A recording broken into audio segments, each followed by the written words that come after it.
Hello students, I am your mentor for this course on Beginner's Guide to PowerPoint, and I am delighted to introduce the diverse elements that this course will offer.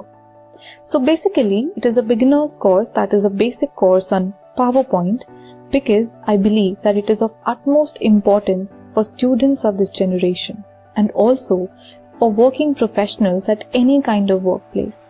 So this course will give you an opportunity to learn about the various options available in this application, ranging from slide layouts, templates, animations, and a lot more.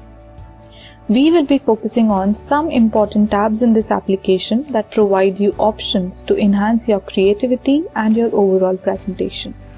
I believe this course is not only for those who will be using this application for the very first time, but also for those who are friendly enough with it, who know all the options available in it.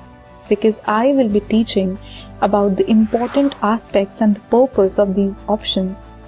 And you will know when to use what and where. Apart from that, I will also be giving you some important tips and tricks to ace your presentation, to give you an edge over others, and to be able to handle your notes, your presentation, your speaking ability, and a lot more. So stay tuned, and I hope to see you in this course. Thank you.